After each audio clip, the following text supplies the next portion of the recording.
as you can hear. Okay, if you could just say something to me, that'd be brilliant. Just leave it a couple of seconds and I'll turn off my, yep. Thank you, Jeremy. I think we'll start this at 6. Thank you.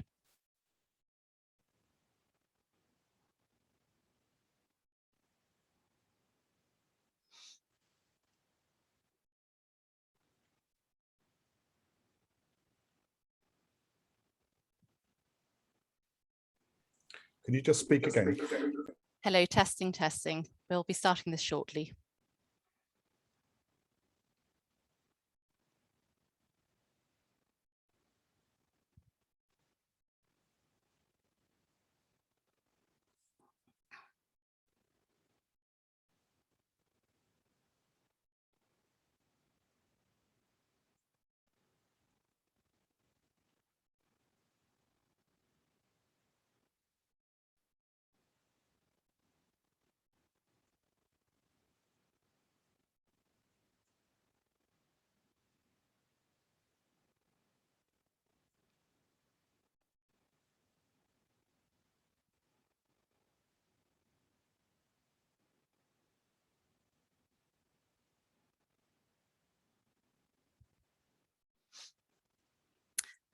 Hello and good evening, everybody. It's great to see everyone here, and I can see that there are already lots of people dialing in from within the UK and many of you dialing in from abroad. That's fantastic.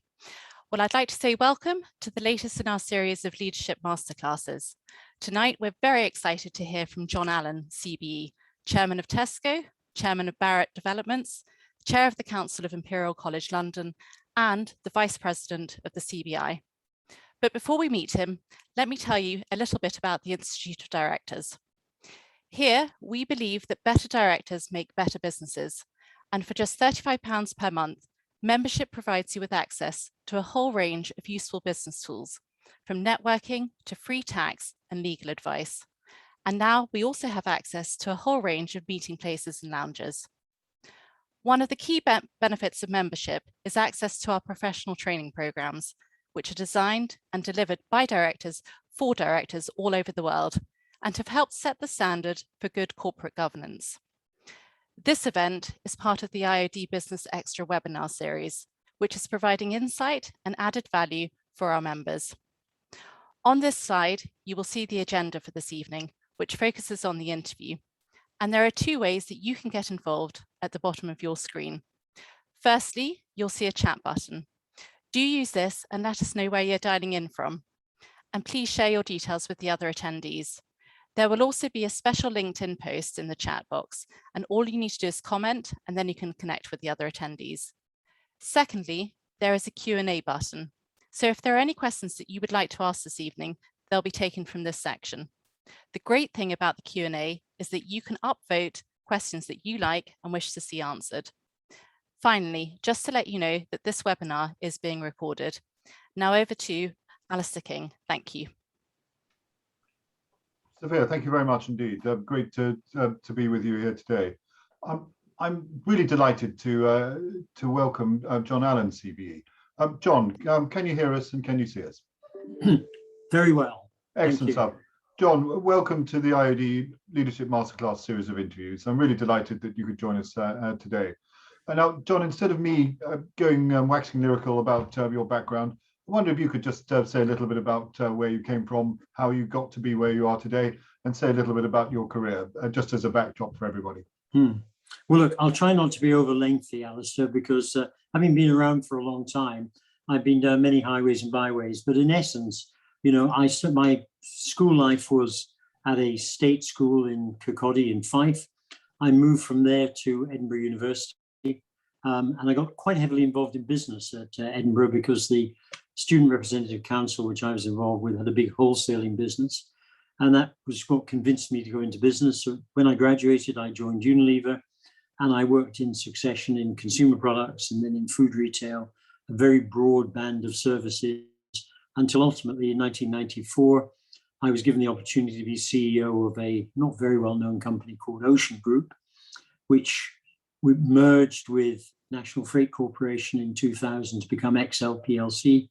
And I was CEO of that business for 11 years until our German competitor came along and offered a sum of money to our shareholders that they'd have been crazy to refuse. And to my surprise, the Germans asked me if I'd continue to work with them, join their board, and in fairly quick order become CFO. And then, that was the end of my full-time working career, but I've been working full-time on part-time roles ever since then for the last 20 years or so. Excellent. And you have an extraordinary view, John, in your position as your current set of positions. Perhaps you could just list a couple of them. We've mentioned Tesco, mentioned Barrett, but you do so much more, certainly in relation to Imperial College. Perhaps you could say a little bit about how you fill your day. Yeah, well, very easily is the answer, because once you've put in all the formal meetings of all these bodies, then there are all sorts of people one wants to meet, other meetings to take part in. 4 years ago, with a very talented partner, I started an executive mentoring business, which has been rather successful, J&A mentoring. So that sort of tends to fill the odd hour here and there. So that's why, while I no longer have a full-time job, I'm still working full-time effectively. And the challenge is squeezing everything in as opposed to, finding, filling kind of hours when there isn't anything to be done. So, and again, given that you have this portfolio of involvement, you do get to see how things are in the country. You see parts of the business perhaps that many others don't. What's your sense of the national mood at the moment? How are people how are people sort of reacting to things? Are they optimistic, pessimistic? What's your view of the national mood? Well, anything I say on this is pretty tentative because I haven't got a lot of data to go on, just the people I talk to. But I sense people are hopeful because they think we may be nearing the end of the worst of the COVID saga.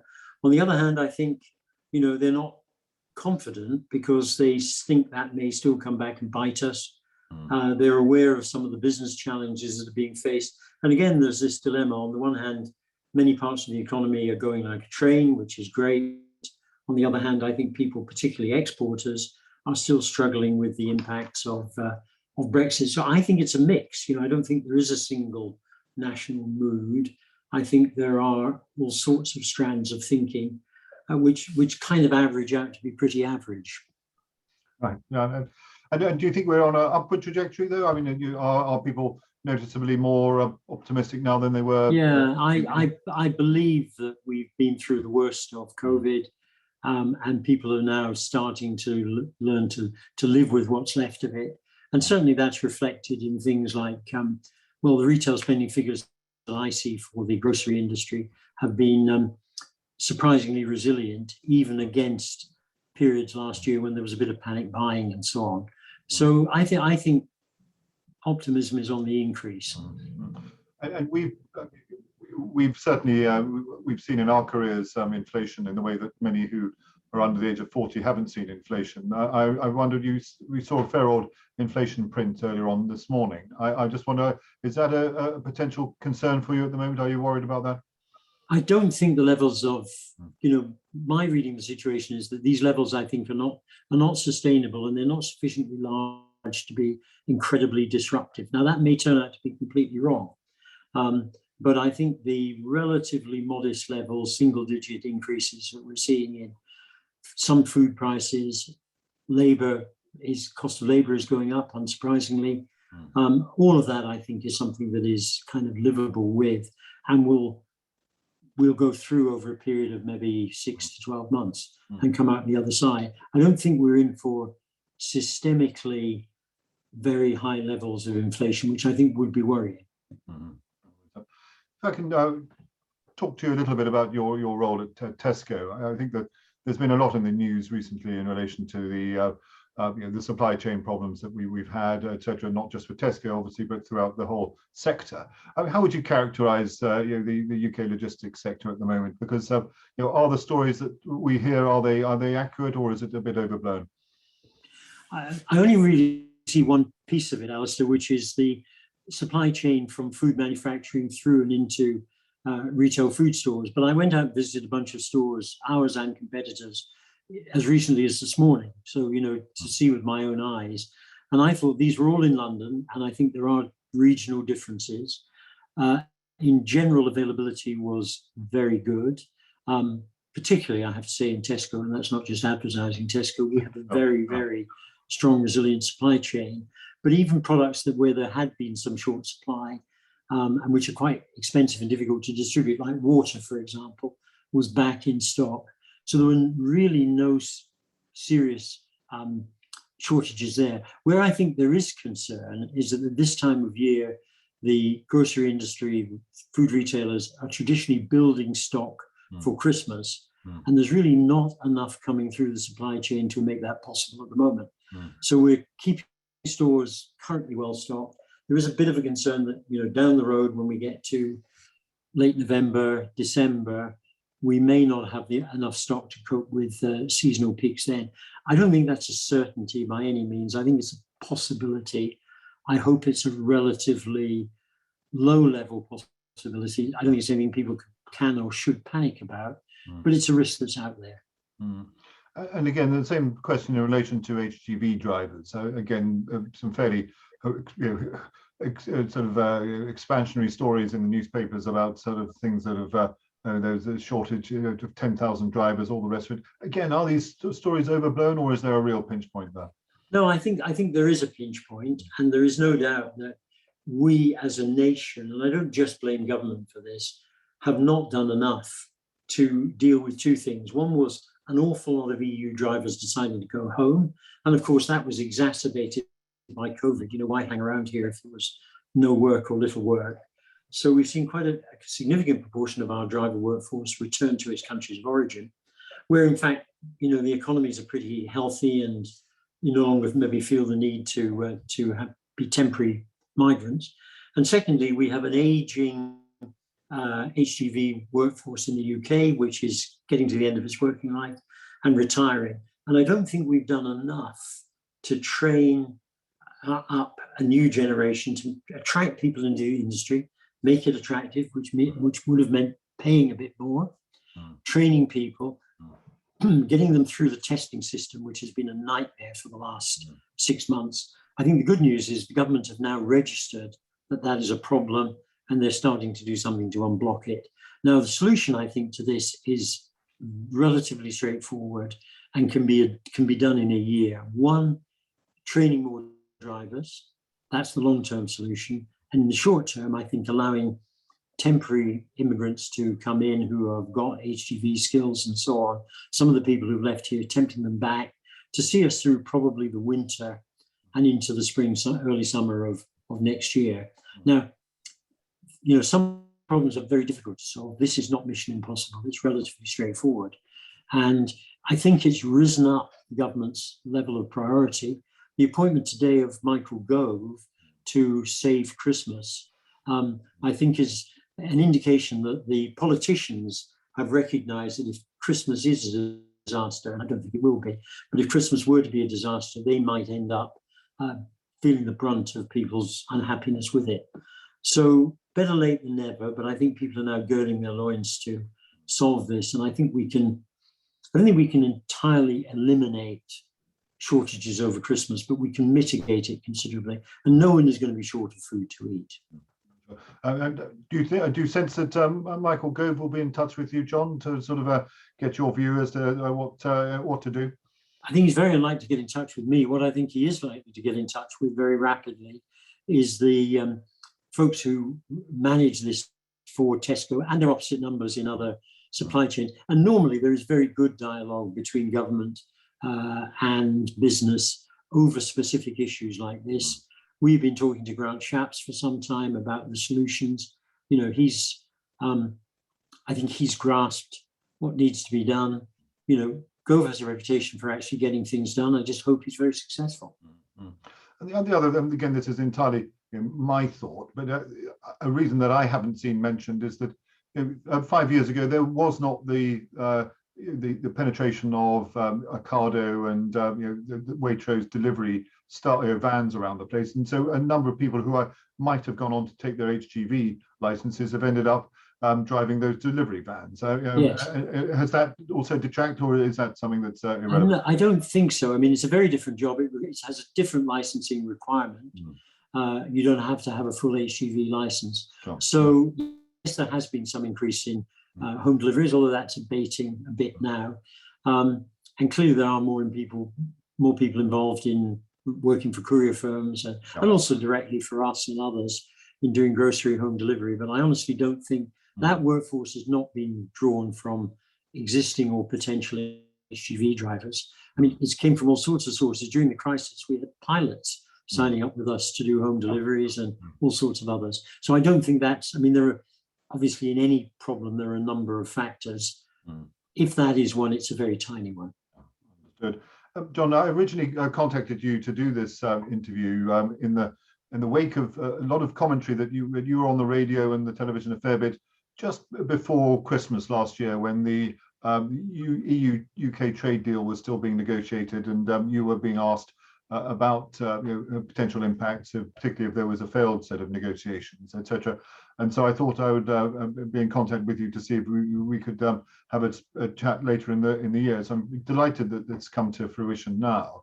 But I just wondered, now 9 months have passed since then, some of your predictions as to what you felt would happen following a successful trade deal, have they been largely accurate, or do you sense that has there been anything that surprised you?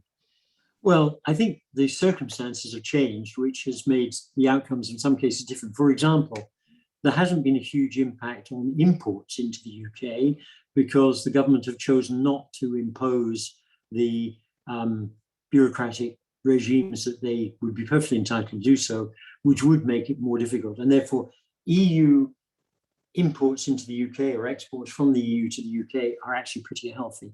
It's not the same the other way around. Our European friends have moved much more quickly to require the new documentation and so on that was going to be needed as a result of us being outside the EU. And I think a lot of exporters, particularly smaller companies, are finding it very difficult indeed to get their minds around that. And, hopefully they'll learn and not just give up. But some of the surveys I saw around about this time last year indicated that, for a lot of businesses, the only export trade they had was to the EU. And if it became difficult, they just stopped doing it. So particular, I think, focus at the moment is Northern Ireland. And again, because the full regime is not in place, then, we certainly, I don't know about other chains, have found it relatively straightforward to continue to support our Northern Irish business, which is a great business, largely from the UK. But what is also happening is, I think, a change in supply chains on the island of Ireland. There is going to be more internal sourcing, Northern Ireland food manufacturers exporting to the south and vice versa, where of course there will be or should be no barriers. So the system is starting to accommodate that. We're seeing more and more food. We have a big business in the Republic of Ireland as well. We're seeing more and more European food move directly from French ports or Spanish ports directly into Irish ports, bypassing the UK, where traditionally then it's been shuttled across the Irish Sea. So I think the system is adjusting quite well. The big unknowns at the moment are, now the government has postponed the implementation of the import regimes until summer of next year, then there won't be a problem there until at least then. Is there going to be some breakdown in negotiations on the Northern Ireland Protocol that will make life difficult for exporters to Northern Ireland? And, I think that's quite a big risk, because I think that's negotiation is largely a political rather than an economic one. And is there anything that the government can do to reduce those trade frictions, do you think? What is there anything that they should be doing which they currently aren't? I think that, not a lot. I think they would like there to be just a straightforward commercial solution to this that avoided a great deal of bureaucracy. Again, I think we haven't convinced our European friends and neighbors to take a similar view. And of course, what we are finding, the reality, the realpolitik of being outside the EU is that our ability to punch is much lower than theirs. Understood. And also, one of the things I've heard from people who friends of mine live in Northern Ireland is that the shelves really are noticeably emptier in Northern Ireland than they are here. Is that something you've detected in your operations in Northern Ireland? It's very marginal. We aim in Great Britain for an availability level of around sort of 96 to 97%. In Northern Ireland, currently in our stores, it's about 94 to 95%. Right, yeah. Mm-hmm. So there's plenty of choice, plenty for people to eat. There may be particular products that go in and out of stock for a time, but they're starting to be replaced now by sourcing from the Republic. So that there's quite an important strategic shift, and it's good for Northern Ireland agriculture because there's a very good, very high quality food manufacturing sector in Northern Ireland, who are starting to realise there's a sizable market immediately south of them, which they could and should be addressing. Mm. And on a related topic, we read a couple of days ago that M&S, Marks and Spencer, were thinking of closing their franchise operations around Paris due to their supply chain coming under pressure. Do you think that's an isolated incident, or do you think we'll see rather more of those types of operations in future? Yeah, I mean, I used to, as a logistics company, Excel, we used to run the M&S supply chain into France, and it was always a bit problematic because the product was all manufactured in the UK. It had quite short life, and then it had to, even pre-Brexit, it had to get through ports and so on and to distribution centres and then to be redistributed. So I think this has been quite a difficult thing for M&S for quite a long time. This may well, this Brexit situation and the requirement to meet, import regulations now may well be the straw that breaks the camel's back, or the load of straw that breaks the camel's back. So I've no reason to believe they're exaggerating the problems for them. But the difference is all the food they're selling, I imagine, I'm not absolutely sure of this, almost all the food they're selling is sourced in the UK and then transported to France. If they had a French supply chain providing most of what they sold, the fact that occasionally they might go short of a few sandwiches wouldn't be a serious issue. And of course, sandwiches typically are manufactured quite close to the point of consumption. They don't have very long life. And, in the UK, no one's importing sandwiches into the UK. Understood. And there was a commentary at the time, I think this was on Monday, that they were blaming the sort of Byzantine bureaucracy in relation to bringing these short shelf life products through. In your experience, can those sorts of bureaucracies be tamed, or do they just keep on growing? Is it sort of an impossible task to try and tame a bureaucracy like that, or is it worth a go? I think it's a very hard one to answer, Alistair, because at the moment, I think, what happens with most bureaucracies is that after time, the bureaucrats relax. They know that you are a trusted sort of trader sending good quality product that meets standards. They may do spot checks, but they're not checking every document and every load. I think at the moment, some people have been experiencing very, very intrusive levels of examination and inspection, which do make life very, very difficult. And there is a little bit of a problem at the other end, at the UK end, of course. A problem that hasn't been highlighted in the same way is if you're going to export food and provide these certificates that are needed to show that it's sanitary and so on, they need to be signed by vets. And vets don't grow on trees. They're more difficult actually to source than HGV drivers. Yeah. You or I could probably turn our hand to driving an HGV. Neither of us, I think, would take an awful long time to become good vets. Yeah. Many of those vets are Europeans. And a high number of those working in the food industry are not the sort of person you take to your dog or cat to see some nice person down the road. They're young European vets, and a fair number of those have jumped ship as well. Understood. Just moving on, rather than the company specific, just on a more general basis in relation to UK's independent trade policy, are you concerned that our new independent trade policy will jeopardise our food and labour standards in the UK? Well, I hope it won't. Obviously, that's something at the end of the day the government will determine, Parliament will determine. The fact is, we go into these trade agreements with large agricultural producers like the US and say Australia, we don't have an awful lot to offer in comparison with what they require or think they may require. And therefore, I think these are going to be very difficult negotiations. And I sympathize with the people who've actually got to put them in place. Prior to this, in the previous world, we had the collective strength of the EU, which was a very, very substantial bloc with a lot of muscle to bring to the party in terms of its end market. The UK is about whatever it is, 10% or something of the population of the whole EU.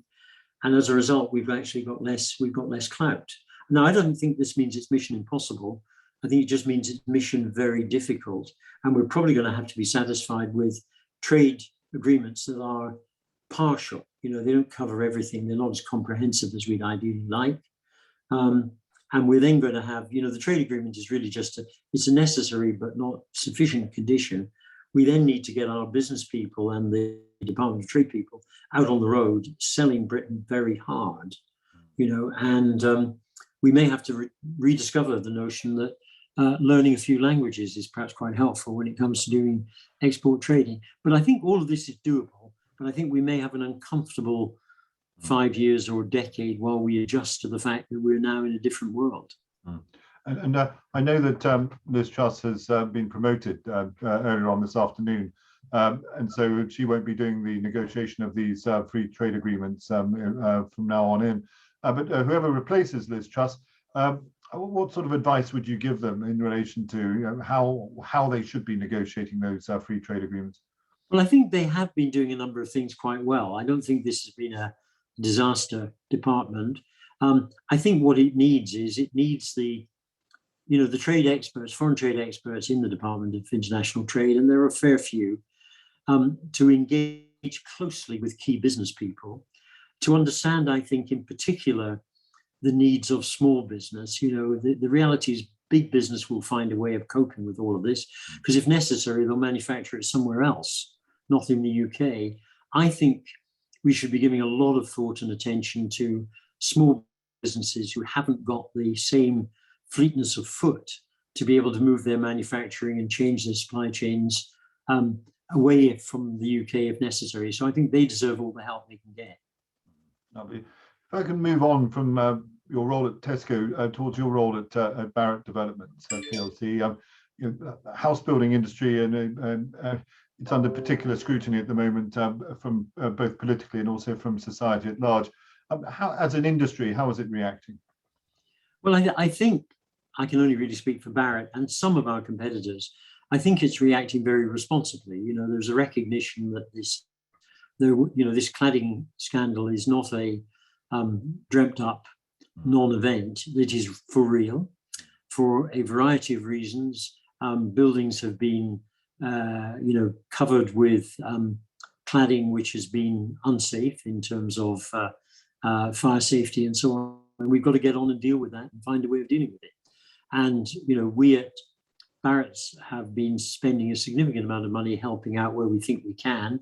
It'll be great if the government can bring the building safety bill to a conclusion, because at the moment one isn't clear as a builder, are we actually going to end up paying twice? If we voluntarily get involved in some project which we built perhaps quite a long time ago, 20 years ago, and contribute to that, are we also going to get a zinger from government in terms of a large increase in corporation tax, which is already scheduled to go up, or other levies to actually pay for it? At the end of the day, somebody's got to pay for it. And I think we need to find an equitable way of doing that. And it's certainly not equitable for it all to fall on leaseholders, people who've bought and own individual flats, because many of them just wouldn't be able to make it. So I think, we're working hard with MHCLG, and with other parties to try to get to solutions to these things. And, there's 5 billion out there to put tall buildings over 18 meters, right? But it's being dished out very slowly because processes are quite bureaucratic. So, I think a more dynamic approach from government, perhaps from the new Secretary of State, will be helpful there because at the end of the day, I don't think anyone's going to like the answers, but we need to get to some answers so that we can start to get on with addressing the problems. And how big a break to growth is the housing shortage? I mean, is that again something that's it's talked about a fair bit, but is it real as a break to growth? Hard to judge, I think. There is no doubt at all there is demand out there for better housing. There is demand for that housing in places like the home counties. Some people want to move out of London and so on. And, you know, but I couldn't put my hand on heart and say, look, if somehow we could, you know, we would promote growth, of course, if we had a higher rate of house construction, because housing construction itself would create employment and would create kind of, would create demand. But I don't think it's the biggest break on growth that exists at the moment.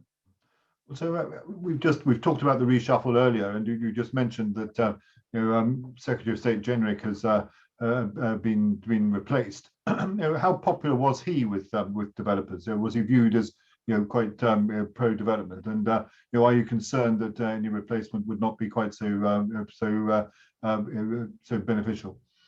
No, I think the main thing one looks for, and one of the things I learned fairly early in life is, don't speak ill of the dead, sort of thing. So I'm not going to be critical of the previous Secretary of State. I think I'm hopeful that the new Secretary of State, who has a reputation for getting things done, will get on and find ways of continuing. Government have been quite good in supporting house building over quite a long period of time. And, all we would ask is that sort of level of support continues, I think. So, John, if I could move on to some of your other activities. You and I got to know each other when you were chair of London First, and perhaps could you say a little bit about that organisation? Reason being is that this is an IoD London region event. There'll be many directors of London-based businesses within the audience, and I think they'd be interested to hear what you were doing at London First. Sure. Well, look, first of all, I have no continuing involvement with it, so anything positive I say is absolutely untainted by commercial advantage. But I think it's a great organisation. It's got a very, very strong and active membership, particularly people from the property world, but also from entertainment, from the arts, for example, from some of the universities in London. So it's quite a broad-based thing. And what they've tried to do is to create a policy, two things really, a policy creating group who are capable of thinking through what are the policies that are specifically needed by London. And, London is not a sea of success everywhere. There are kind of great sort of islands of poverty and deprivation in parts of London. And they're the people doing that. Me, when I was around, we worked both with central government, but also with the mayor, Boris originally, and then later with Sadiq. And the second thing really was to provide a forum for London business to get together and to identify common issues that they wanted London First to work on. So we tried to be very responsive to our membership. And it was, a very successful, modest-sized organisation, but pretty successful with it. And I suppose my biggest achievement was to recruit the previous CEO, Jasmine Whitbread, who came in from a different world, from the charities world, and who did, I think, I then very quickly scarpered, and she did an absolutely first-rate job of, building the influence of the organisation further. And are some of those achievements that you and then Jasmine did at London First, are they at risk due to Brexit, do you think? Are you a little bit more concerned than you were? Not particularly. I think what Brexit has done is force us all to think about risks and how we can mitigate those risks, and what are the offsetting advantages we have that may enable us to compensate for having some loss of flexibility in dealing with Europe. And actually, on a bilateral basis, relationships with major cities in Europe, like Paris, for instance, we had the mayor of Paris to come over so that we could have a kind of bilateral discussion, because there are often similar problems being faced by large conurbations. And in recent years, I think London First has done a great job of reaching out to the regions as well, to its equivalent in the Northwest and in Birmingham and so on, to try to dispel the notion that somehow its motivation is purely to enhance London's success, and it doesn't really give monkeys about the rest of the country. The fact is, the rest of the country being successful and London being successful are mutually reinforcing.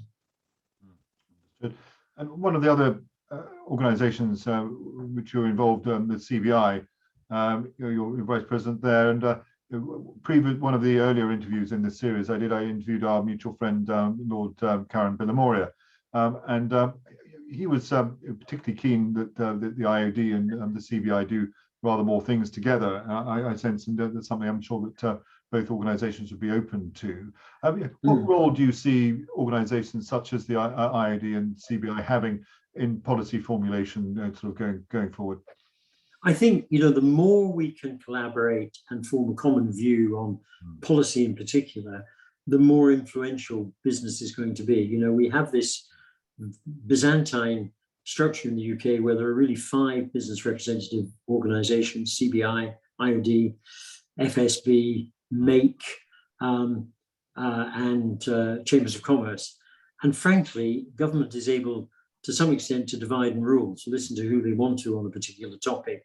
When we all get together and have a common voice, we're actually much more influential. And I think the CBI realizes that, even if the CBI is the biggest of these, it needs actually to build consensus with others. So I trust the new CBI Director General, Tony Danker, certainly realizes that, I think, and I hope we'll be putting a lot of evidence into it. You mentioned Karen Billamoria. I mean, I recruited him as the next president while I was president of the CBI. So to the extent that he's omnipresent at the moment, I take a little bit of reflected credit for that. Excellent. We had an excellent interview with him. He remarkably, just before we started the interview, announced that he was being interviewed from the departure lounge at Kampala Airport, which I thought was about as exotic in a location as we've managed in this interview series. I'd like to just touch a little bit on your role as the chair of the council at Imperial College. And could you say a little bit about what you do there, and particularly the impact of what Imperial College does in the knowledge economy? Yeah, well, I think it's really important. If we look at what are the real pluses that the UK has in terms of future economic growth and development, one of them is our higher education sector. We have 4 universities in the top 10 in the world: Oxford and Cambridge, predictably, Imperial and UCL, 2 of them in London.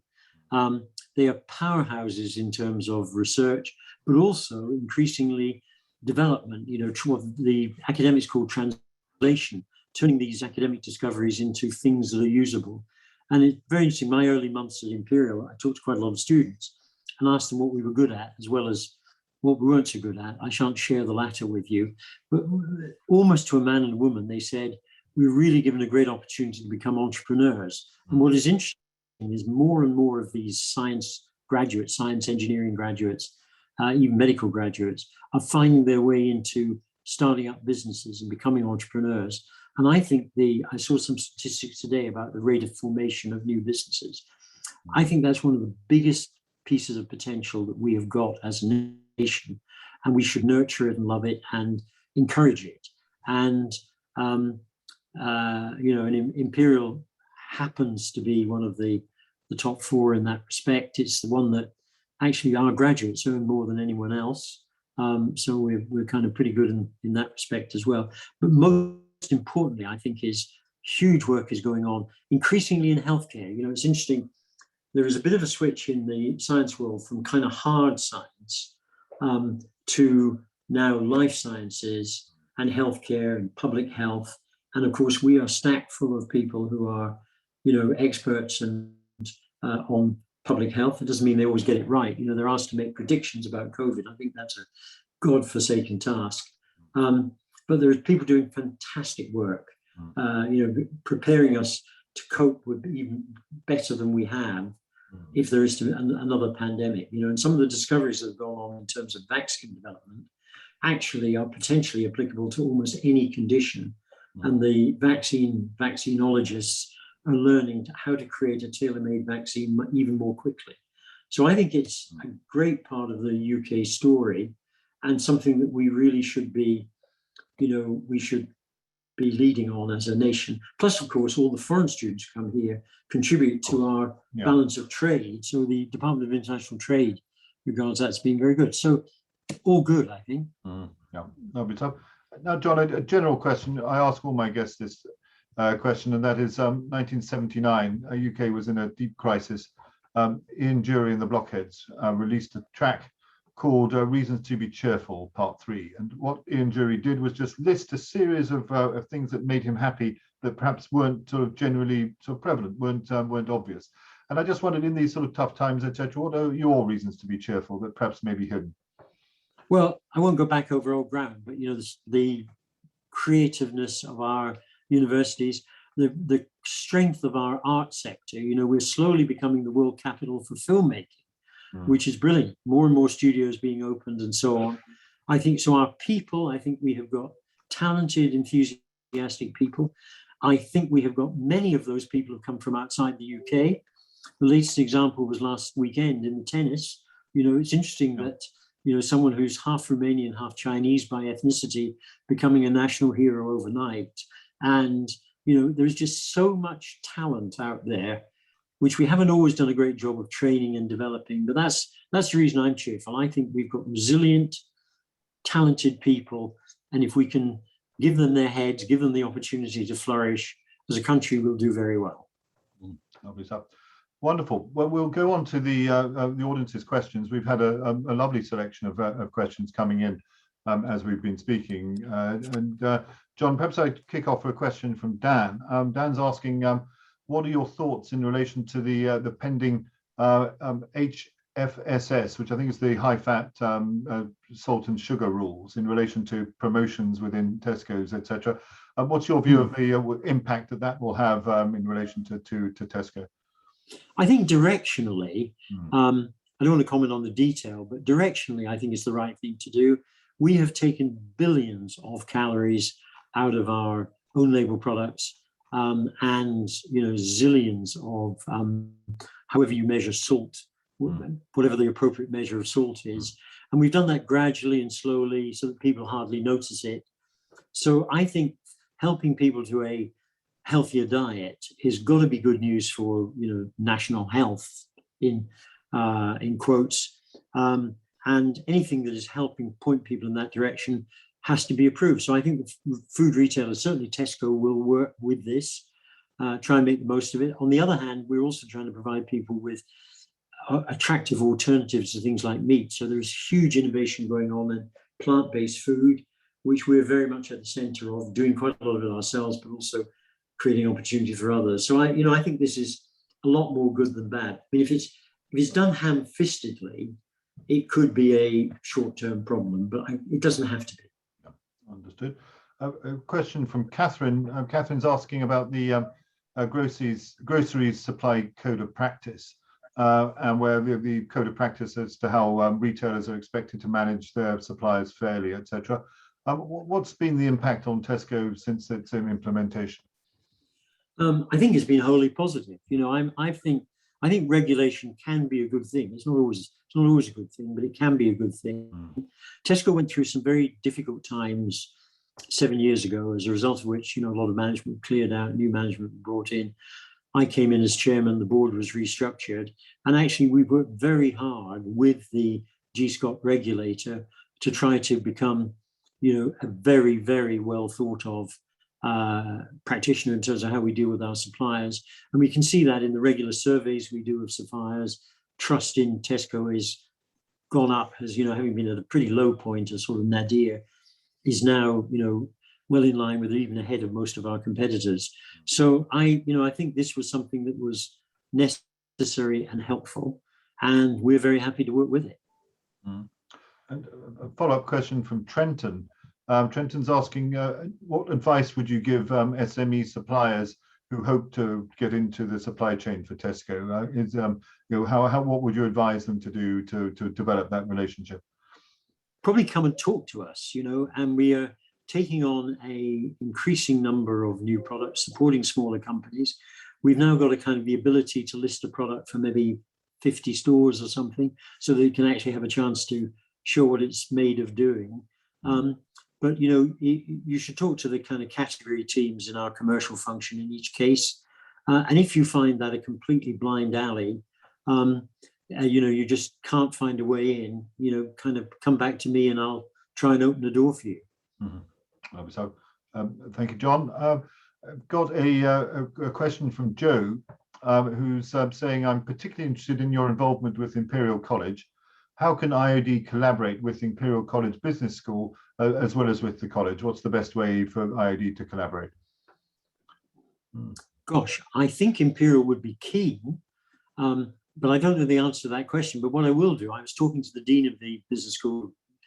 Actually, it was my last conversation before joining this call tonight. I'll go back to him and see what ideas he's got. It's a young comparison with the rest of Imperial, which has been around since Queen Victoria's time. It's a young, very vibrant, very innovative business school, and does a number of things very well. But I'll talk to the dean and see if I can get him to put someone in contact with whoever the appropriate person would be at the IoD. I'm very happy for you to link those through me. I'd be delighted to do that, and I can then pass it on. But it'd be perfect. Wonderful, John. No, thank you. That's excellent. John, moving on, I've got a question from Sarup. Sarup is asking, how does Tesco make sure that they stay at the forefront of innovative ways of growing and doing business successfully, such as Tesco Bank, mobile insurances, household goods, etc. And how do you develop those new lines and lines of revenue? Well, I mean, first of all, we're in a very competitive industry, and our competitors are pretty good. So, you can't afford to relax.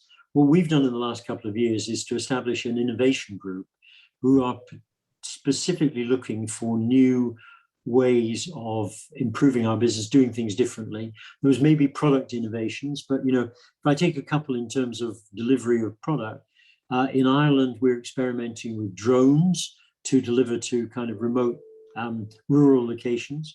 And there's quite a neat service there we have plugged into, which enables us to do that. In Milton Keynes, we have an experiment going with robotic home delivery kind of structures, which can go along, can cross roads and so on, and literally come to your door, and you then open it up and take the stuff out. So there's innovation going on in that area. There's also quite a lot of innovation going on in terms of product, and these guys, it's a small group, they're plugged into what's happening in the West Coast of the US in terms of data and IT and artificial intelligence. They're plugged into the food industry here. And, if anybody out there has got a great idea, and they get hundreds, I have to tell you. So the chances of getting through are relatively few. But, by all means, contact me. I'll talk to the innovation group and get them to reply, even if I fear quite often the reply will be, we're already looking at that or something like it, or we've looked at it and rejected it, or what. Oh, understood. Thank you, John. I've got a question from Emmanuel. Emmanuel's asking, do you see your consumers asking for increased transparency on the provenance of products, especially local products? And how do you see you or Tesco improving that transparency? I think some people do want that. And, if you look at, for example, berries that we sell, you'll see that they actually name the farm they come from. Now, that's not always possible with very high volume products, because you may be sourcing product from several different sources and consolidating it together. But I think some shoppers do care about provenance, and a lot more actually trust the retailer, whether it be Tesco or Sainsbury's or Waitrose or whoever. And in a sense, they get the reassurance from the retailer. But it's not something I think is a big issue at the moment. But I think one to keep an eye on. Thank you. I've got a question from Philip. Philip's asking, what's Barrett's prognosis for the materials shortage and associated cost escalations currently plaguing the property and construction sector? Well, I think we actually have a forecast out there. I can't remember what it is, but it's kind of low single digit inflation, 3 or 4% or something like that.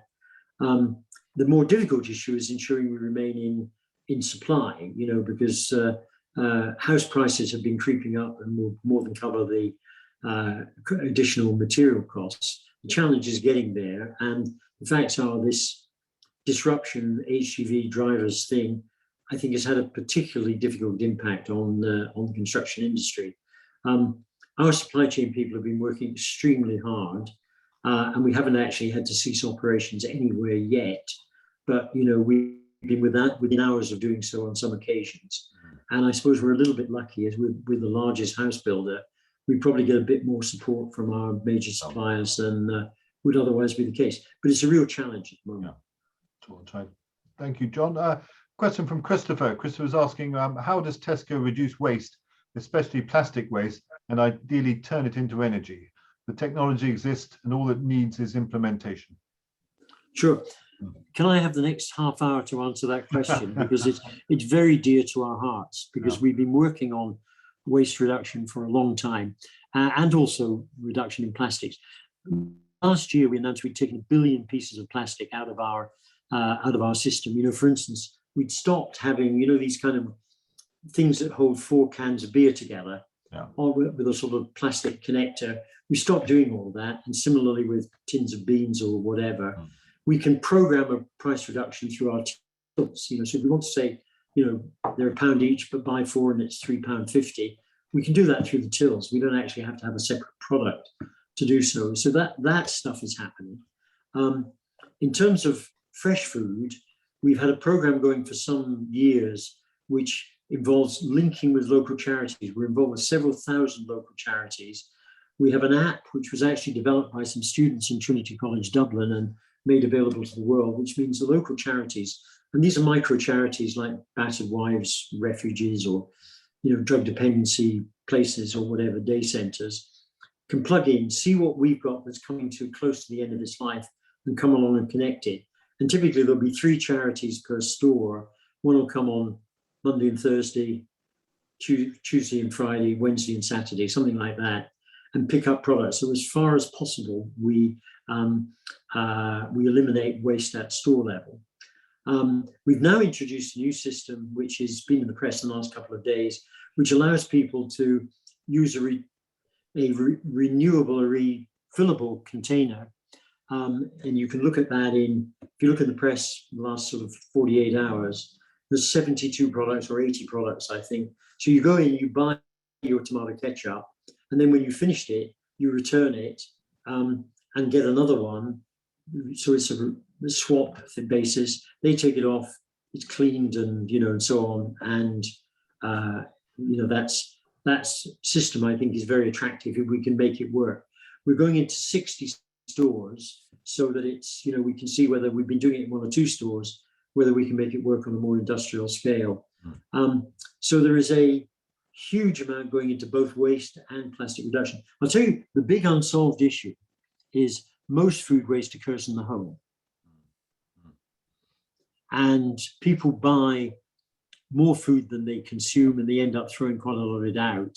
And so part of what we think we have to do is to educate people to buy less, which is a bit perverse, but nonetheless, I think necessary. And that's the hardest part of the whole thing. Could I ask a question from Sibylla? Sibylla is asking, do you have a policy on achieving gender parity in your supply chain? Well, we certainly have. I think it depends what you mean by gender parity. Certainly, parity in terms of pay, absolutely, that is a requirement, and we inspect our suppliers to test conformance with that. In terms of the numbers of people involved, head count, fact are many of our food suppliers employ more women than men, because the work that's involved is something that women are particularly good at, or particularly keen on, or particularly prepared to do. And within our own operations, that's something we work very, very hard on. And I think we have, I could spend a whole evening talking about what we do in terms of giving development opportunities to people from all sorts of different backgrounds, not just different genders, different ethnicities, different sexual orientations, the disabled. It's a major undertaking. As Britain's largest private sector employer, we feel it's particularly incumbent on us to do our bit. and we are trying to do so. Excellent. I've got another 2 minutes or so just before we wrap up, and so let's try and get another couple of questions in. I've got a question from Ahime. I hope that that's the correct pronunciation. Apologies if I've got it wrong. But Ahime asks, has there been an increase or decrease in the amount of development that Barratt is doing across the country following Brexit, etc.? Has there been an impact on the number of developments that Barratt is doing? I don't think Brexit had any impact. COVID had an impact in that we had to suspend operations for a time.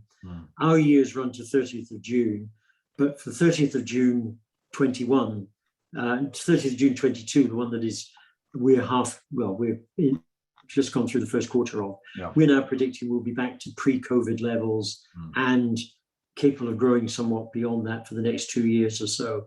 So there was temporary negative impact, but it's not been sustained in any way. We've managed to overcome it. Lovely. So, and then, John, final question is a question from David. I have been working in the Middle East and the GCC countries, and there's no sign of Tesco. Is this market of interest to Tesco? Well, look, Tesco has been in many places over the years, not always as an unqualified success. We've had some successful businesses. We built a great business in Korea and in Thailand and Malaysia. We sold those within the time I've been involved in order to get the balance sheet right. We've also had some spectacular lose in, the United States, for example, in a number of other countries. At the moment, we have no plans to expand our geographic footprint beyond where we are currently, which is the UK, Republic of Ireland, and 3 countries in Central Europe. And all of our efforts are going into making those better. Will that be the case full time? Don't know, but it's certainly going to be the case for the next few years. Wonderful. John, could I thank you very much indeed for being such a good sport and for answering these questions, both my ones and also from the audience. I've enjoyed this interview very much indeed, and thank you very much indeed for your time. We're very grateful to you. Thank you. Well, thank you. It's been a pleasure to have this conversation with you, Alistair. Lovely, and look forward to seeing you soon, John. Thanks very much indeed for your time. All the best to you. Thanks a lot. Bye. Thank you. I enjoyed that very much indeed, and so I'm pleased about that. Just wanted to say that we've got another interview coming up on the 27th of September, where I'm interviewing William Wargrave, Lord Wargrave of North Hill. He's chairman of Coots and provost of Eton College. He's always a good conversationalist, and so I'm looking forward to seeing him on that date. 12th of October, I'm interviewing Jerry Grimstone, Lord Grimstone of Boscobel, and then 18th of October, just before the COP summit, we've got Zach Goldsmith, Lord Goldsmith of Richmond Park, on the roster. Just want to say a little bit about the IoD. As Sophia mentioned at the top of the interview, it's a remarkable organisation. Legal and tax helplines themselves often justify people's membership for £35 a month. So I would recommend it. Do have a look at the IoD membership criteria and the options available to you. Particularly popular are the professional development courses and also the access to business resources that they have centrally, plus events such as this. I do hope you'll look at that. I do hope to see you before too long. And thank you very much indeed for your time now. Lovely to see you and see you soon. I want to thank you to John for being such a good sport in answering these questions. I want to thank the team of Jeremy, Duncan, and also Sophia Mooney for putting on this event. I'm most grateful to you. And then lastly, I want to thank the audience for coming in such numbers and for asking such excellent questions. All best to you all, and good night. Thanks very much indeed.